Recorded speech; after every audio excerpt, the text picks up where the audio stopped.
Welcome to the Gain Momentum podcast, focusing on timeless lessons from senior leaders in hospitality, travel, food service, and technology.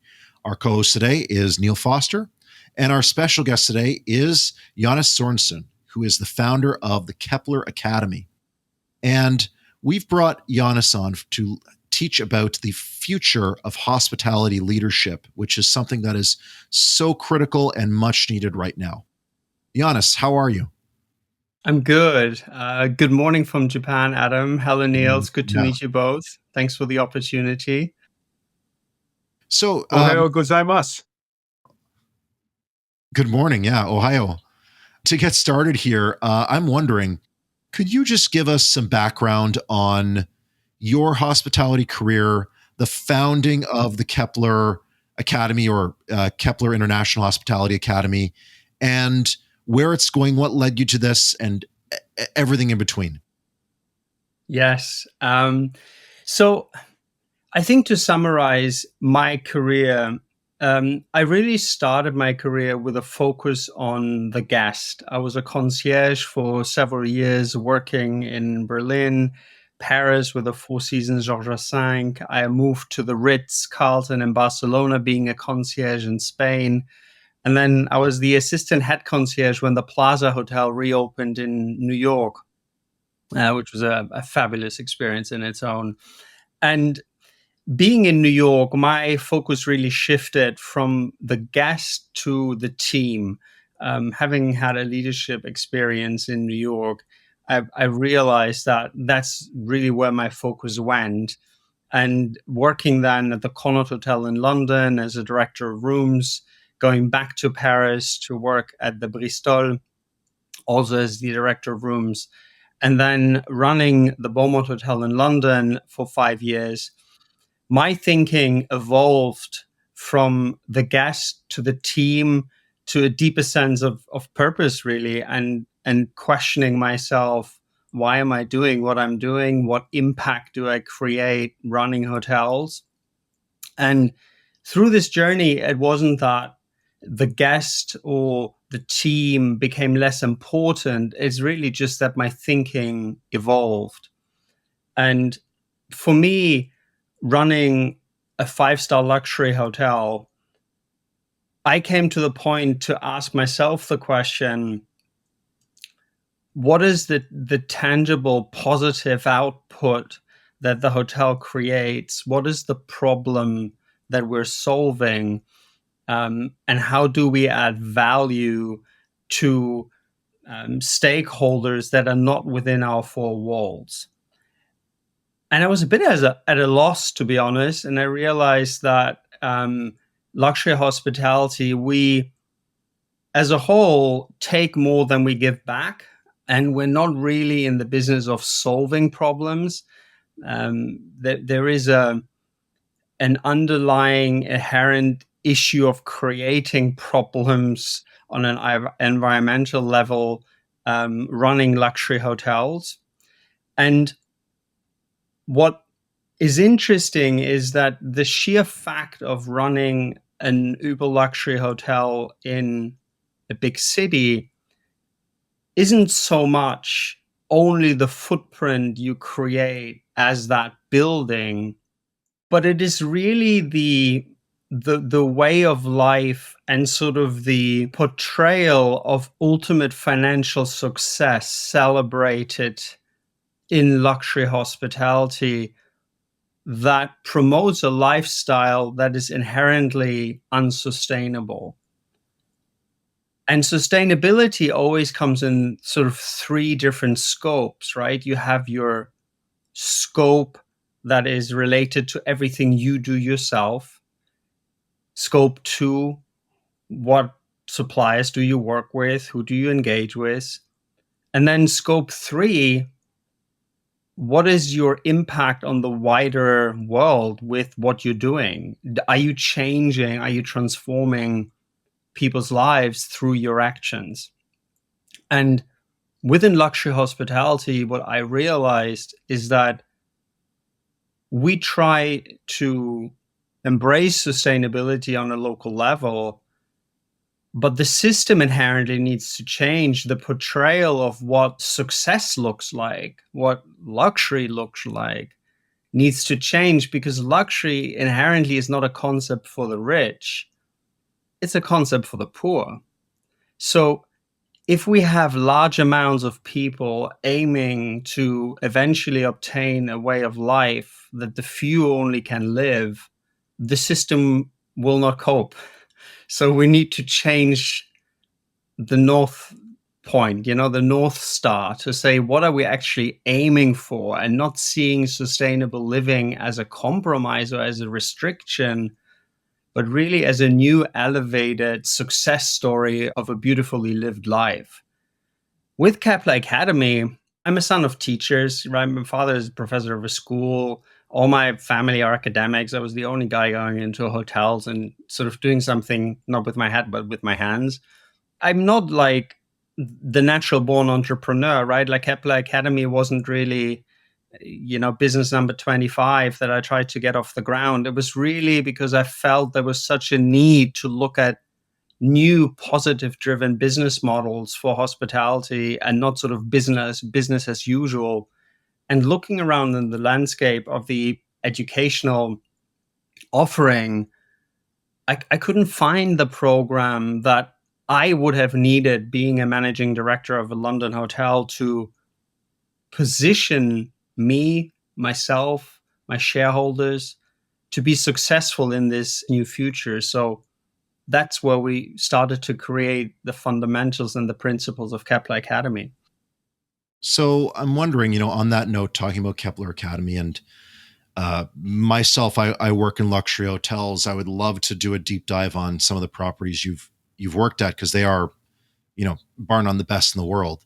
But to focus on Kepler Academy, could you give us an overview of the educational format in terms of the 3 modules and the workplace leadership assignment that you give to students?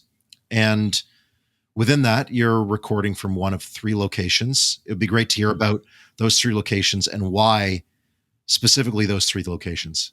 Yes.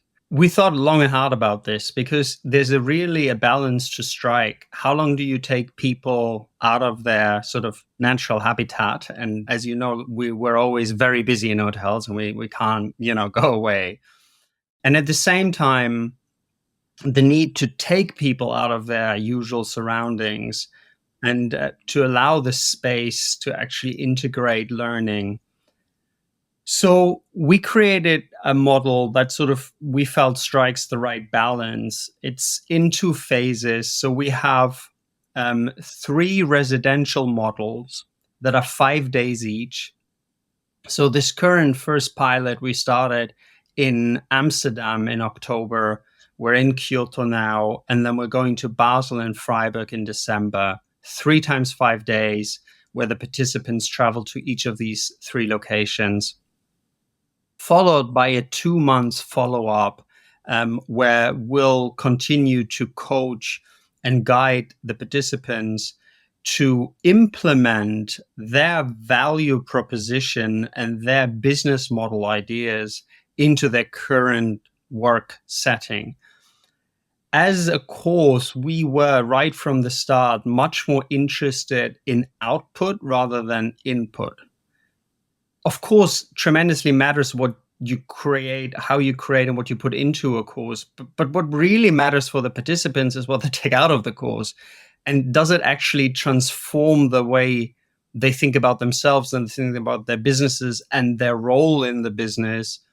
Or is it a course where they enjoy it, they find it fascinating, they have a great time, they meet some good people, and then how so often I came back to my desk and I looked at my executive committee, and the question really was, what have I missed? And I sort of continued back in the usual sort of way of running my business. And Kepler Academy was always about profoundly transforming the way people think. And what we believe is that happens through exposure to experiences and to profound new knowledge that you weren't aware of, right? we live in times where information really is democratized. I mean, everybody can know everything at no cost with a tip on a keyboard. So it's really the curation, the framing, and the sense making of relevant information that adds so much value to the program. Ultimately, what will hold tremendous value is how can we help people to focus on things that matter most? Because we've always this inherent fight between attention and information. And there's just an avalanche of information, and we have a very limited amount of attention. So, Amsterdam, we choose to really get a 360-degree look at what's the state of the world. What's happening around us, not what happens in luxury hospitality per se, but what happens on a macroeconomic, macro sociological scale. Where's the world moving? What are the hard facts that surround our industry? As an industry, we sometimes, and I speak from my own experience, quite inward looking. But there's a world around us, and there are very clear signs of tremendous change that we either choose not to look at, or we don't have the access or the time to look at it. But they really inform of how we will operate our businesses in the future. Moreover, Amsterdam was the first city that really embraced a new tourism strategy.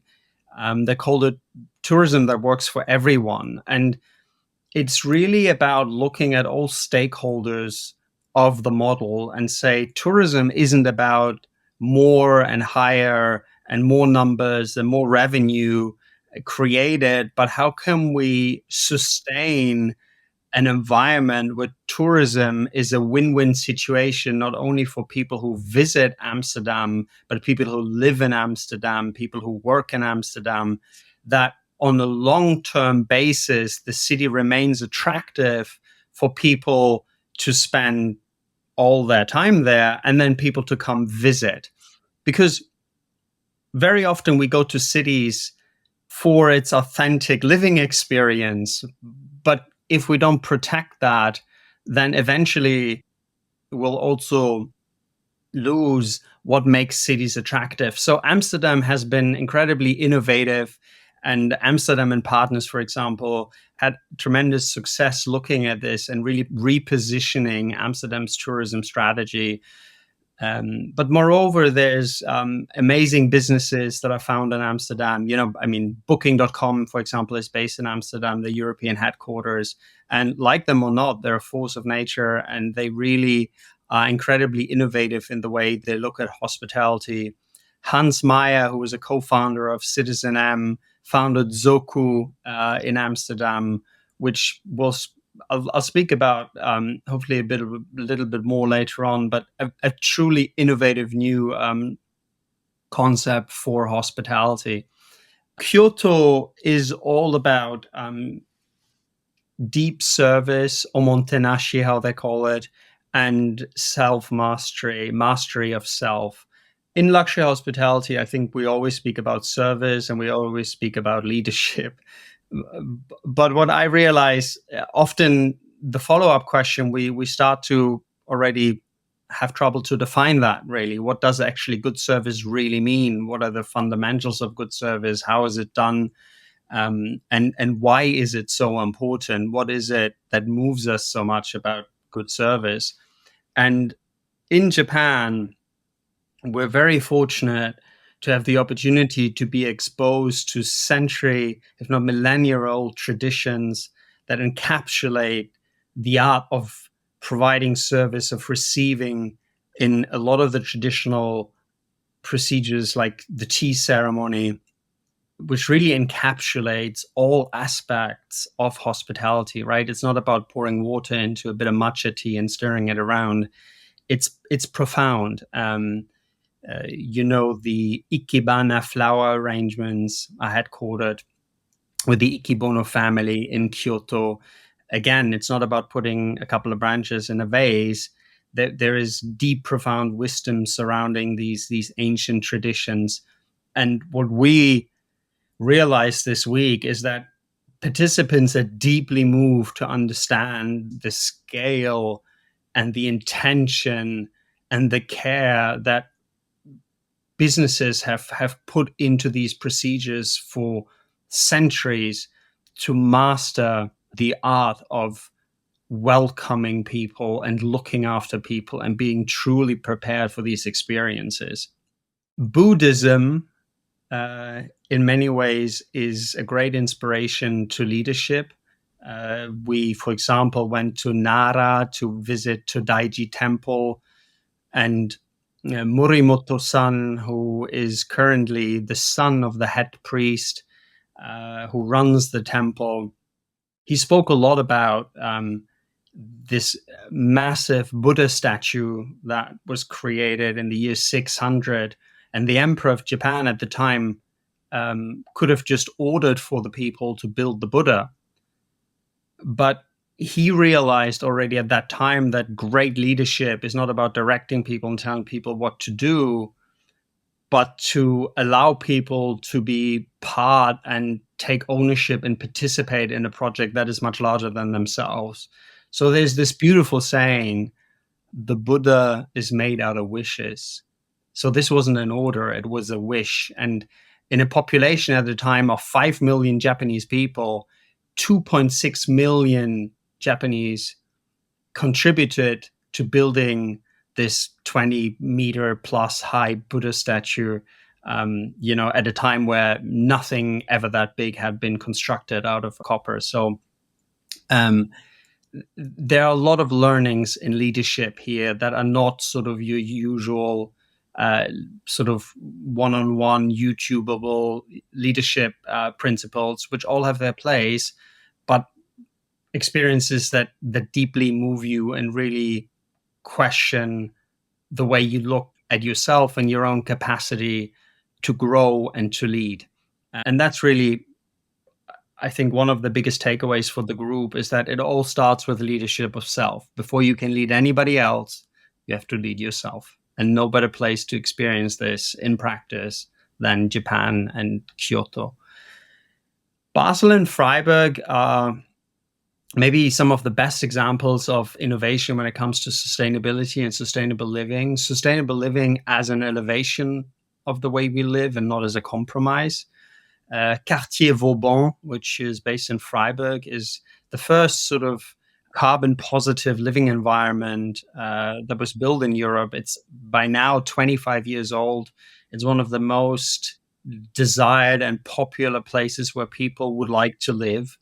And it's just a huge success story of an environment creating benefit for all stakeholders, including nature, right? Who is a big stakeholder in all of our businesses, but not as a compromise or as a lesser of an experience, but really as the desire of what people want to do and the way they would like to live. The new administrative city hall of Freiburg is completely off fossil fuels. There's 1,000 people in there every day. You wouldn't see it. It looks a bit like Apple Park in Cupertino. It's like this most beautiful designed building, but it just happens to be fully sustainable, right? There's no tree trunks or, like plants everywhere. It's just a cool looking building that happens to be off fossil fuels and has an incredible work environment. And that really is the future of sustainability. Sustainability not as a add-on program or something that we have to do, but as the foundation of everything we do. Because why would you create businesses and operate businesses that inherently are not sustainable? Because even as a business, you have an interest that your business is sustainable, right? You want it to live for a long time. So Amsterdam, Freiburg and Basel really give some incredible insights of that put into practice. And we can't wait to go there with the group in December. Well, to pick out one thread here, I'd love to go back to talk about just how you got involved in Japan and more observations there. One thread to follow up on sustainability. As I've always said, we need a new term. And really, because sustainability is a checklist, but checklists don't inspire. They don't They don't sell rooms, right? So what I look at is I use the term stewardship as a term, where we're stewards of the planet and we want to usher in something better. And so that's the term I use. And I'm just wondering, could you, for everyone who's like still can't wrap their head around how important this is, how important it is to have a sustainability outlook, how important it is to think about giving back more and to be true stewards as leaders for the 21st century hospitality world and all businesses going forward. Do you have a single stat or metric that you can point to basically show the relationship between the demand for each eco-consciousness on multiple levels of modern day consumerism and how that's going to affect travel, whether that's within the luxury segment or travel overall? Yeah. Funny enough, Booking.com in 2022 made a big study around this, and more than 80% of travelers look at sustainability when they make travel choices right now. There's 30% of travelers who actually started to travel in off season. 50% of travelers choose environments because of their sustainability efforts. It's huge, and it's here and it's there. And with changes in demography, younger generations, the numbers are even more staggering. So sustainability is really not a nice to have. It will determine a lot of business moving forward. A lot of companies have very strict regulations as to businesses that they have to engage with. So it's very encouraging to see of how consumers embrace this new way to live. It just feels like that our industry is still stuck a little bit in this old model of hospitality. And it's not the market of consumers that needs to be created. It really is the industry that needs to respond to this and starts to be proud and very integrated about their sustainability efforts and not see this as something that they have to do. There's also something to be said about the impact of sustainability efforts. So two of the main ticket items are energy and food, right? We're all very conscious of plastic straws and about, a plastic bottle, about the fact that we don't want people to use so many towels and not shower very long. And we put in these shower heads that don't leak water out. And all of that is obviously helping, but it's a drop in the ocean compared to what, for example, animal agriculture contributes to the demise of our planet, or, backward looking energy systems in hotels and lack of efficient distribution of energy and isolation. It really pales compared to this. So it's really about focusing on things that don't impact the experience of somebody having a shower or, having the same towel for 6 days. I think that's a very hard sell to luxury clients. But if you create systems that are inherently sustainable, I give you one example. There's a company in Malmö, Sweden called Orbital Systems that have created the first circular shower. So it's actually running. There's a hotel group in the Nordic countries, Goodsmelden Hotels. They operate a property in Copenhagen that has these showers installed. And you take a shower, and they say if you shower for 15 minutes, you save 80% of water. So this changes the paradigm. Now you don't say to a client, don't shower, but you figure out the infrastructure behind that to create a system that, in that particular case, cleverly detects if the water is contaminated by, let's say, shampoo or body wash, and that water will go to the drain. But most of the water when we shower is actually very little, contaminated with anything. And that goes back into a very sophisticated filter system and a UV filter system. And it actually comes out cleaner out of the shower head that it came out in the first place.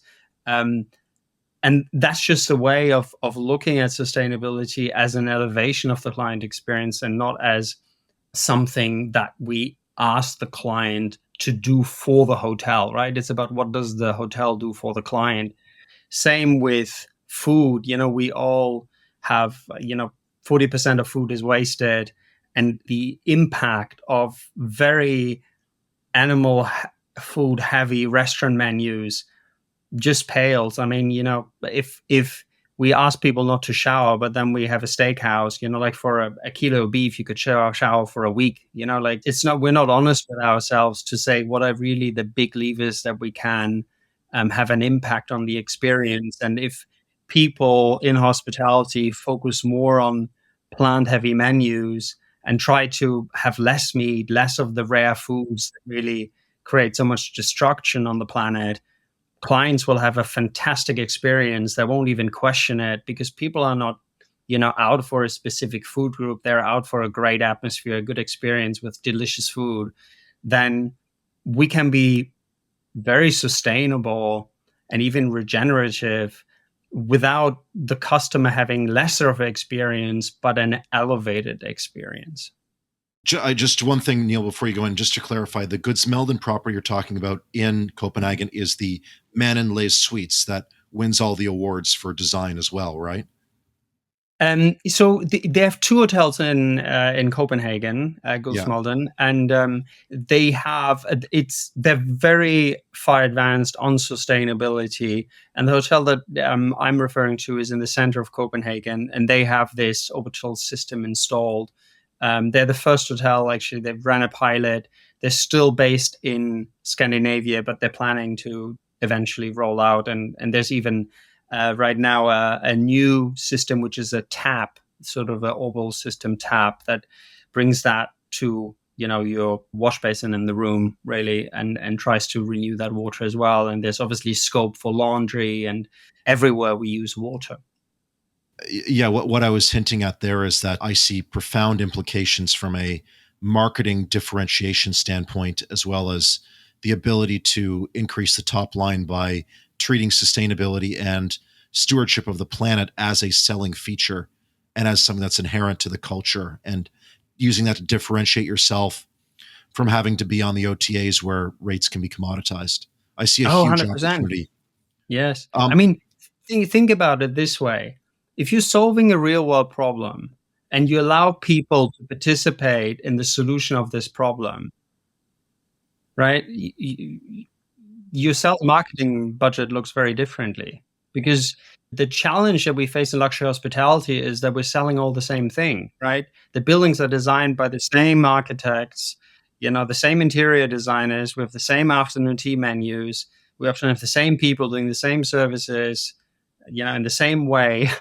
So we have to spend tremendous amount of sales and marketing and distribution to create a competitive edge. Now there's luxury hospitality that actually aligns with the way people live and allows them to continue the way they live, impact positive when they travel, right? Now hotels are not businesses, but they're platforms for people to live lives that they want to live. You'll have a lot of net supporters and people who talk about it and create a real differentiation. Plus, a hotel that's energy efficient has a lesser energy bill, right? I just wanted to say, Jannes, that I find your perspective very refreshing. So one of the challenges I think that we've been facing in our industry is the idea of greenwashing. You have all of these changes that appear to be good for the earth. It's sustainable, but at the end of the day, benefits the hotel operator, the owners, and somehow puts unpleasant pressure on the guest while not changing anything about rates. And so if some of those perceptions are to change, I love the idea that you're looking at technology and looking to sort of find shifts in technological innovation to address some of the issues. And if a guest doesn't feel any net impact by taking a shower with recycled water, or if there's a filter applied to the water supply such that all of the water that's poured out of the tap is potable water that's high quality filtered water, that these are investments that one can argue they're investments that are made for the improvement of guest experience. And so being able to communicate that somehow, and if you're looking at omotenashi, basically you're looking at hospitality as a way of life, and it's care versus expectations. I think this is the way that you might have also described this. You're sort of immersed in an environment of care. One of the questions that I had for you, though, is looking at some of the nuances across across cultures. So I find it super fascinating that you have the flagpole in Swiss culture, which is synonymous with the highest levels of hospitality and some of the best hospitality schools in the world. You have Amsterdam, which you could argue is a place that is that has evolved because of constraints.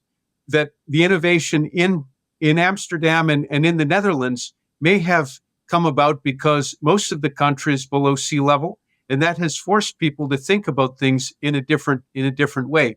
Japan also has lots of constraints and a rich history. And I guess looking at all of these different places where your students move around and absorb different nuances of culture, I guess I wanted to go back to a point you made about plant versus animal. Japan, presumably in Kobe, you probably want to promote Kobe beef, some of the amazing seafoods. What's your view on sort of the nuances and being able to find sustainable ways of feeding people or giving people good quality wellness experiences and sort of drawing from all of these different places? Well, to speak about Japan, it's true that we what we know about Japan is sort of sushi and Kobe beef. But having said that, like Japan, for example, for many centuries, it was actually forbidden to eat meat, right? Like that's a very relatively new thing compared to the history of Japan, which is all related to Buddhism, right? Like Kukai went to China in the year 600 and really brought Buddhism to Japan. And from then on, Japanese Buddhism was established. And yeah, for many centuries and still today, the traditional Japanese Buddhist monk food is strictly vegan. So this notion of eating a lot of meat and seafood is really new. I mean, the population of Okinawa mainly lives on purple sweet potatoes, right? Like there is an element, of course, of seafood and fish in people's diets, but it's a fraction of what we perceive it at, and same with meat. So, of course, Kobe beef and seafood is part of the Japanese tradition and has its place. I'm not arguing the fact that we, should all become vegans, but like it's the amount of food that we consume that is based on animal products that is a problem. I think the average American eats 250 kilos of beef every year. That's just completely unsustainable. If everybody would live like America, we would need 9 planets, right? That's a problem. Especially for more and more people rising into middle class, luckily, and less poverty. If we start to aim to live like the successful Western developed worlds today, we just can't do it. So we rather change the idea of what success looks like and what we associate with success. Let me give you one example, which I find staggering. Chinese mothers have never given their babies milk. That's just nothing they do. Yes, they breastfeed, but after that, they wouldn't have cow's milk. Now, the Netherlands' biggest export client of powdered milk for baby formula is China, because there's an element of aspiration and potentially copying Western systems and see what is it that we should be doing. And that is what I mean when I say luxury is a concept for the poor, not the rich, right? Arguably, the people that we advertise on Louis Vuitton advertising boards won't buy Louis Vuitton, right? Like it's not for them. It's for people who want to be like these people. And that's where, as luxury and luxury hospitality professionals, we have a choice to make. We can either perpetuate and move forward an old, outdated system, which is inherently unsustainable, or we can look at new, positive business models that will actually lead us into a sustainable future. We have the power to redefine what success looks like. It has to come from the ultimate luxury experience, because that's what always will be aspirational. The interesting part is that most of the clients that can afford these type of luxury experiences, they already have changed their lives. They're very conscious of their consumption. They don't want these conspicuous, wasteful offerings of luxury. I spoke to a tech billionaire not very long time ago, and he put it this way. He said, look, Jannes, in front of you is a table. There's a lot of stuff on the table. Most people can't have everything that's on the table. I can have everything that's on the table. And you know what? It doesn't make me happy. So now I don't want anything on the table. I'm looking for experiences that are based on the human experience. That's what ultimately enriches my experiences. It's not the stuff. But if we continue to perpetuate this consumer story that we're inherently in, and luxury hospitality is really a major force of consuming ever more and building bigger, better, higher, faster, then the system, what we perceive of something that we should aspire to, is inherently wrong. So the people who can afford everything know that stuff doesn't make them happy, but we have in society these miswantings that we think that we can have something that makes us feel better. Once we get it, we realize that it actually doesn't make us feel better. So we want the next bigger thing. That's really a very clever marketing sort of marketeers in the US after the Second World War, and has led to, a tremendous amount of consumerism. But we're past that. The future is not the consumer story, but the citizen story. I want to push back a little bit because I'm fully on board with this post-material world that we're all advocating here. But I want to push back because I do study the history of food. And if you look at meat consumption in the New World, Canada and the US specifically, part of the reason why meat became so abundant was because it was a sign for immigrants to show abundance that they didn't have in the old world. So it was a signal to put meat on the table. And that's very similar to right now about buying Louis Vuitton handbags. You're signaling abundance. You're signaling that you are something. It's conspicuous. And my pushback in all this is that the whole idea of consumerism is therefore hinging on a genetic component of wanting to signal to your environment that you have something.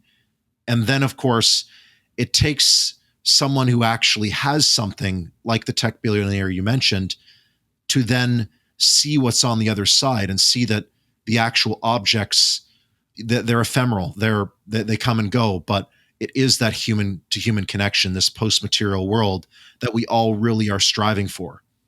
So with that in mind, that there is a genetic component to consumerism, and that as the global south and China attains the middle class and starts to is compelled on a genetic basis to show abundance through various means of consumerism, how do we in our little corner of hospitality help to quickly get them past consumerism into the post-material world where we know that they can have real joy and enact real change and be real stewards for the planet? How can we do that? So first of all, I think you actually underlined what I was saying. I didn't feel the pushback. I 100% agree what you're saying. Okay, yeah. I think the fact that consumerism is somehow in our genes, I would push back here. So we have, for example, the Maslow pyramid of needs, right? Is really about, obviously at the very beginning, feeling a sense of safety and having enough to eat and feeling shelter and have a basic hygiene needs that sort of are the lowest denominator of our needs. But when it really comes to what elevates us, it's really about this element of personal growth, belonging, and love that as humans we genetically strive for. That makes communities strong. It's not a new iPhone that will make people sort of happy and have them strive for. It's just because we associate material goods with a well-lived life. But that's something which is, I feel, not genetic, but it's really created through clever marketing and to this inherent thing of not making feel people that they have enough or that they're good enough, right? Like marketing is really there to make people feel miserable about themselves. And then you can buy this thing and then you feel better about themselves. Another thing that is, I think, quite interesting is what Deming has done, who is a psychologist and economist, and who really said that there's this graph from the beginning to end of life. And you start your life feeling that you're unconditionally loved, right? If you're 6 months old, your mother loves you unconditionally. There's nothing you have to do to earn that love. And everything we do is intrinsic. I have a 4-year-old son. If I want to play with him with a ball, I don't have to motivate him by any incentive to play with that ball. It's intrinsic. They just do it. Children do things just because. There's no sort of external motivation factor attached to this. As we grow older in life, our relationships become transactional. So now we're not unconditionally loved. We're actually loved because of something we do or something we are. And that starts in school, like you get a cake because you won the football tournament, right? Like out of a sudden, I'm being loved for something that I have done or produced. And most of the things that we do are motivated by extrinsic factors because people have an expectation of what you should do or how we should behave. So good luxury hospitality brings you back to the beginning of your life, right? Like the best luxury hotel is the luxury hotel that makes you feel unconditionally loved, right? Where you don't need to do anything to earn that. And Adam, I will answer your question, but Neil, I think you wanted to say something. Well, yeah, and I love how you're sort of framing all of this, and I wonder if the connecting point is status. So when you're young, you have no understanding of what status means. When you get to the billionaire class, you've already achieved status. And so perhaps somewhere in the middle, that status is about going for a big, exuberant meal somewhere and being seen. At the billionaire class, being seen is no longer interesting for status because you've already achieved everything that you want from a status perspective. And self-actualization to you means living your best life. Maybe there's a really great connecting point here with wellness, which Adam's an expert on the wellness side of things, but perhaps there's some self-selection here at play, that looking at the luxury strata as you've described it, Jannes, that perhaps this is an area that is self-selecting for those that are interested in living a good, wholesome life. Yeah, absolutely. I think that's really what luxury hospitality will embrace as a future, is to elevate and to better lives that people already live, right? There's a Japanese concept of shuhari, which is really about self-betterment. And as I said before with Deming, I think the more sustainable way of making people feel elevated is through personal growth and self-mastery, and not through buying more stuff, right? But that's really something where luxury hospitality can accompany people. And the luxury companies of the future won't sell products and just services and sort of material-based experiences. They'll sell relationship, knowledge, information, and a sense of connection. And the beauty about this is that these types of offerings, where we will be able to charge huge amount of money for, are inherently very sustainable because they don't have a big carbon footprint. So it's really to change that narrative. We live in a world where, with artificial intelligence and the abundance of energy, the next 10 years will really live in a world that is uncomparable to the world that we live in today. So what we've always associated luxury or luxury good with something that is difficult to attain. But if out of a sudden labor is no longer an issue and energy is no longer an issue, a material good that was really difficult to attain because it took a lot of effort and energy and money to produce, out of a sudden is less desirable because everybody can have it, right? Because it doesn't cost anything to produce it. So what is the new luxury? And in many ways, the new luxury will be the difficult human things. So can you have a healthy mind and a healthy body? Are you able to hold good human-to-human relationships? Are you able to grow your circle of friends and family? And that is something that today luxury hospitality hasn't embraced yet. How do we help people to do the difficult human things? Luxury hospitality is all about comfort, But the Japanese will tell you that there's no joy in comfort, right? Like the real growth happens if you step out of your comfort zone. And that's the major shift that we'll see, that for now, luxury hospitality is the exception and the escapes from reality and from people's difficult lives. But by the time that is shifting, real luxury will lie in allowing people to do the difficult things that only humans can do. So, I totally agree. And, I am versed in wellness, but really where I'm looking ahead is this whole idea of longevity and the sciences of staying healthy over the long period of time. And you said it almost perfectly, which is, the whole idea of having temporary discomfort in order to optimize for long-term health. You take an ice bath, you don't enjoy the ice bath during the ice bath, but you get benefits afterwards.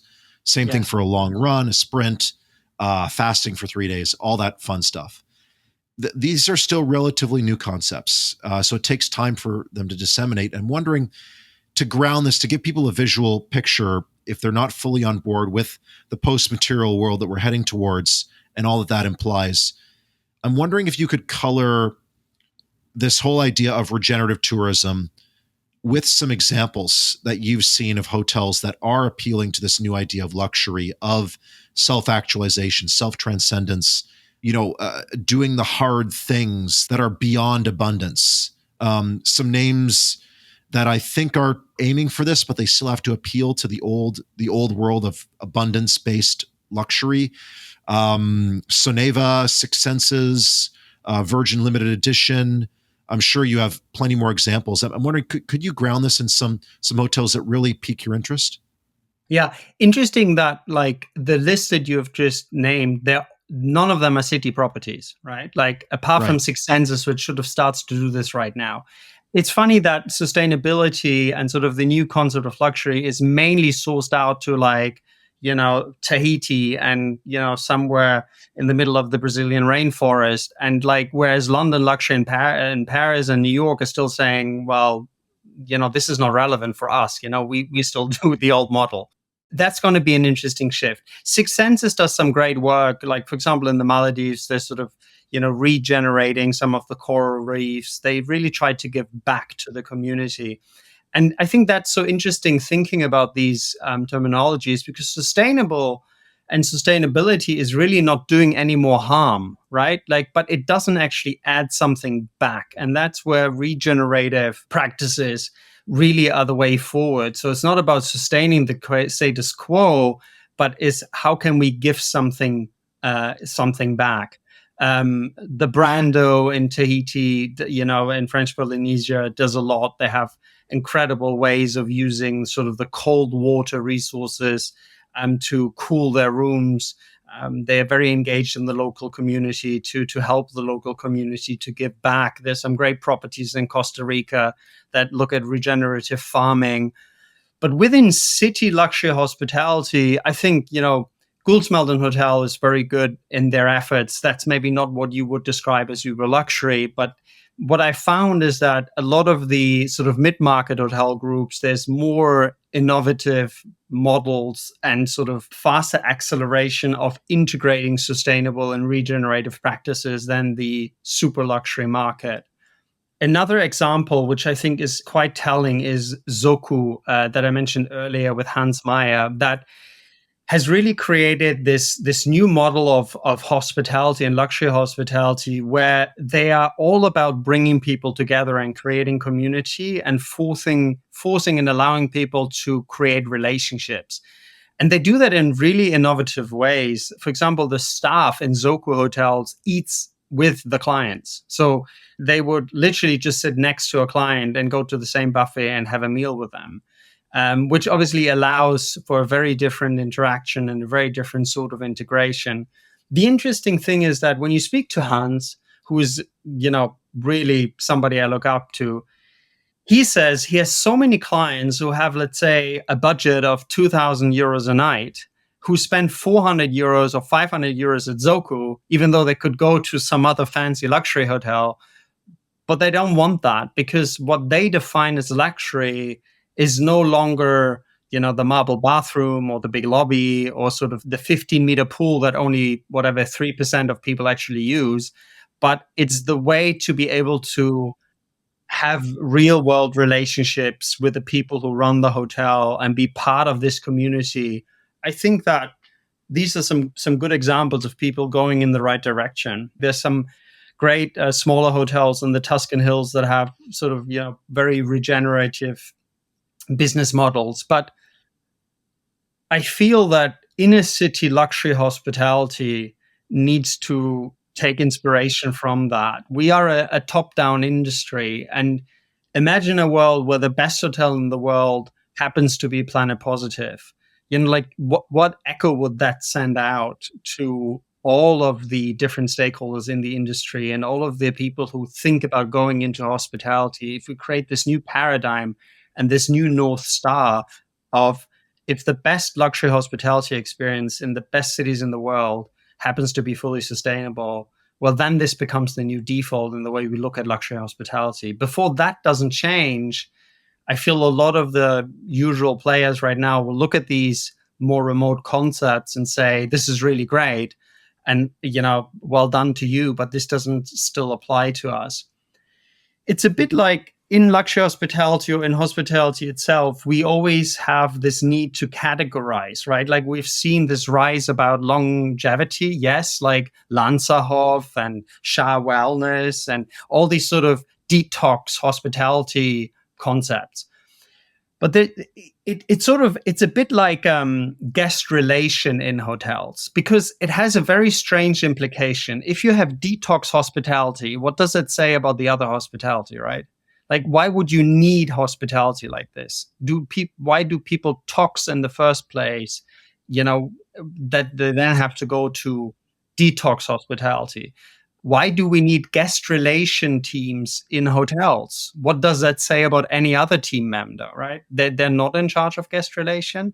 And I think that sort of shift to say, can we integrate measures of sustainability and healthy living in all different categories of hotels, even at the very high end, I think that will really help us to shift the tone and prepare the industry to be at the forefront of this new future, because the future will happen, right? Like, it's not luxury hospitality who will decide where the world goes. Like, it's just the question is, will we lead this change and will we be relevant in this change, or will we be being behind?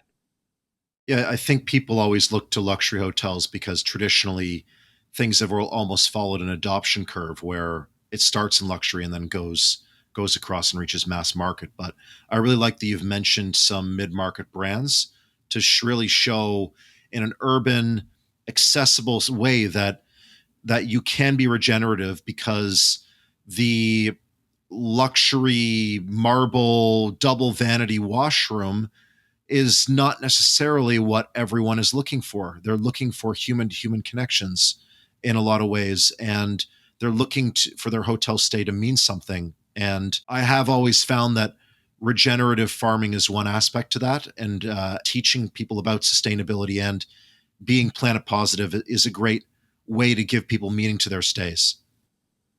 Yeah, and I mean, saying all of that, beautifully designed hotels with very functional and beautiful, amenities will stay the basis of our industry. So, but the way to describe it is that, so there is always this element of what is the product and what is the hygiene factor, right? Like, if you go to a Louis Vuitton store, the product is the bag, the hygiene factor is the service. Right? In luxury hotels, we think that the beautifully designed rooms, the big lobby, the pool, the double vanity is our product, right? And the service is the hygiene factor. But it's inverse. Like, people go to luxury hotels because of the way that they feel and the way that they are being made felt by the team and by the experiences that they live. And the product itself really just is a hygiene factor. If it's not good enough, if it doesn't work, if it's not well lit, if the bed's not comfortable, if the shower doesn't have enough pressure, if all of these things, it's a detractor. It can only be a problem because on a luxury end, we're still so proud of our product, but the last 20 years, the homes of luxury hotel clients have changed fundamentally. I mean, look at a first-class flight in the 1970s. I mean, it was terrible, really. Like today, these seats are just incredible, and like people's houses have evolved in the same way. We still have really proud about like underfloor heating in the bathroom and flat screen TVs, and like I mean, people's homes look much better than any city hotel. So we can't wow people with this old model. Like first air conditioning was in a hotel, the first lift was in the hotel, first running water was in a hotel. Hotels were always innovators when it comes to product. Today we're lacking behind. I mean, every luxury city hotel is a downgrade for these customers. So this can no longer be what we pride ourselves on, why people stay with us. So the hygiene factor needs to become the product, because it already is the product for the clients. It's just that the industry hasn't inversed this yet. Well, that does raise the question: is when does it inverse?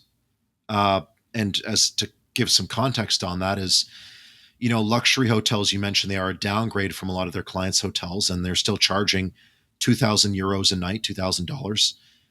They charge that price because they can get away with it. They're still at 85, 90% occupancy with an ADR in the stratosphere.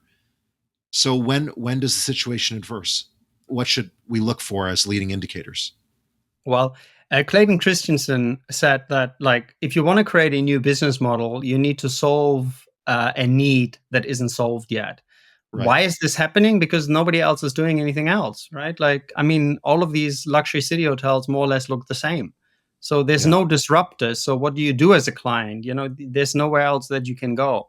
So this is a call to all the entrepreneurs out there. Like, there's so many people in senior luxury hospitality positions who want to be part of this new luxury model. But for now, there is not many companies, or I don't know of any, who does it at that level in inner city luxury hospitality. The market is there. The clients are there. They have shifted. It's just a lack of alternative today. And I think the one thing that we shouldn't underestimate as well is that the COVID pandemic and recent advantages in technology have made a lot of people who are already rich, uber rich, right? Like, I mean, people pay ridiculous amounts of money today for hotel stays, also because there's so much more wealth creation. That doesn't mean that the product actually is so much better than it was before, right? Like, if you look at many hotels after COVID, they charge twice the rate, but the value proposition has actually not changed, right? Like, it's just a supply and demand, and if you can charge the money, people charge it, but the value hasn't changed. So that's normally not a good indicator for sustained success. So, Jannes and Neil, we've been going at it for an hour. We've given hopefully a lot of ideas to inspire people. I certainly am. And I have my own ideas for applying to projects, because it really is something where this is a huge, huge opportunity for literally the next 50 years to get in on this next mega trend. Neil, any closing thoughts? Well, Jannes, I'm really excited with what you're doing and how you've described your approach to education and finding support for the next generation of leaders. Using another Japanese philosophy of kintsugi, which is turning adversity into something beautiful and resilient. This is something that probably also plays into your thinking, where you look at what's broken in our society and turning it into a unique work of art. And perhaps this is some of the thinking and some of the perspective that the leaders in your program are applying to Uber luxury hospitality. So really interested in your perspective and excited for what's to come. I just wanted to ask one question, though, and that is, as a concierge, that you are somebody that took a lot of data and you were able to synthesize that data and abstract it to be able to provide guests with very specific recommendations to suit their needs and to suit their profile. I guess looking at technology as sort of this secret weapon that can be used in hospitality at all levels. What's your view of technology in the way that it's applied to Uber hospitality? Is it subtle? What are your perspectives on the best use of technology? So let me put it this way. You can throw away in the bin any projections for projects that are older than, like, in the future, more than 4 years. I think will profoundly change of how luxury hospitality will be operating. I think we're still comparing artificial intelligence to another upgrade on the iPhone. This is a completely new set of technology that has nothing to do with technology of how we know it. Large language models and the integration of large language models into hospitality service will take out anything that's transactional. So hotels of the future won't have revenue management, won't have accounting teams, won't have concierges, room service order takers, reservationists. Everything will go. Any conversation that is transactional, that doesn't add profound human value, won't be a position in luxury hotels. That's a bit hard to grapple around, but that's just what's going to be. And the beauty is that we can start hiring people with a very different profile to add value in this new model of luxury hospitality. So we still think about luxury hospitality and staffing in luxury hospitality in the same payroll structure with the same hierarchical model of like, who do you need to run a hotel? All of that will change completely. And it will allow us to have people work in luxury hospitality that would have never considered to work in luxury hospitality because their set of knowledge and value that they can add, we couldn't afford it because we spend so much money on payroll for transactional employment that we now don't need to pay for. And because the old model of hospitality didn't look at these sets of experiences or conversations that really can add value. So let me give you an example. I think we'll have a lot more health practitioners work in luxury hospitality. I think we'll have former directors of museums, former astronauts, race car drivers, like people you actually want to talk to, right? Like the thing with luxury hospitality is that the best luxury hospitality experiences today is when people are nice and remember your name. But you're a 55-year-old billionaire who walks into a London City hotel. Can you really have an elevated discussion with a hotel employee? You can't. Because how can somebody who is 23 in his first job of hospitality, and funnily enough, we put the most junior people in hotels always in guest contact, right? That doesn't make any sense. But they can't have a real conversation with that client. They don't understand the way this client lives.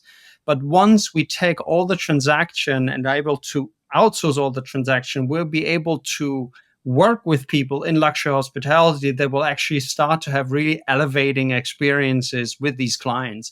So I think there's really going to be an amazing future for luxury hospitality. And there obviously, the human-centric hospitality will never go away because AI and a large language model will never change and be able, I think, in the near future to replace the human interaction. But what it will be able to replace is, a 6 a.m. call to room service to get breakfast. That's just like a no-brainer. Why would you not speak to, a large language model that understands your order completely, knows whatever you've ordered in the past, will never forget anything, is empathetic, thinks of everything, doesn't forget anything, and doesn't cost anything, and has the voice of Morgan Freeman if you want.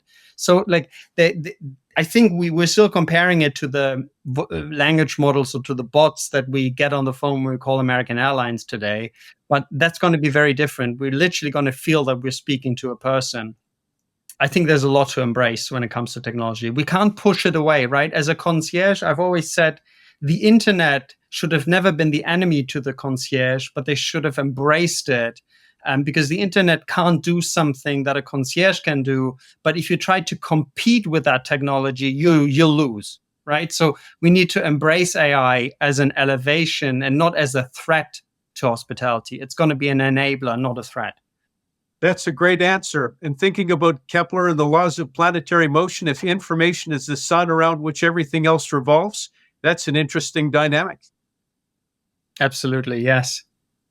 Yeah, and Kepler, quite interestingly, Galileo obviously said that we're orbiting around the sun, not the sun around us. And it was rather unpopular at the time to say that. And then Kepler calculated the exact orbit that we're on.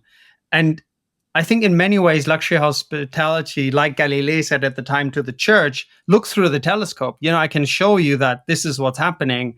I think to an extent, we don't want to look through the telescope and see the world for what it is and where it goes to. And as luxury hospitality, we have the brightest of futures, but we have to embrace this future and we have to lead into this future. And with Kepler Academy, and I see this cohort right now going through this course, it's transformational, right? Like we need to equip leaders and hospitality leaders with a different set of skill set to be prepared and to lead into this future. So we have our next cohort starting in April. We're still taking applications. So April, May, June is the second edition of Kepler Academy. And I couldn't be more excited about it. Wow. I mean, yeah, so some profound lessons to finish off for a powerful hour to look at the future. And a lot of these ideas, we're going to look back at it right now in 20 years' time to see these ideas come to full fruition, because that's how long it takes to change culture on a very deep level. So, Jannes, thank you so much for coming in and giving us some very inspiring ideas to look forward to think, and to just show us a lot of the opportunities that are out there for existing hotels, as well as new entrepreneurs who want to come in and really change things. Thank you.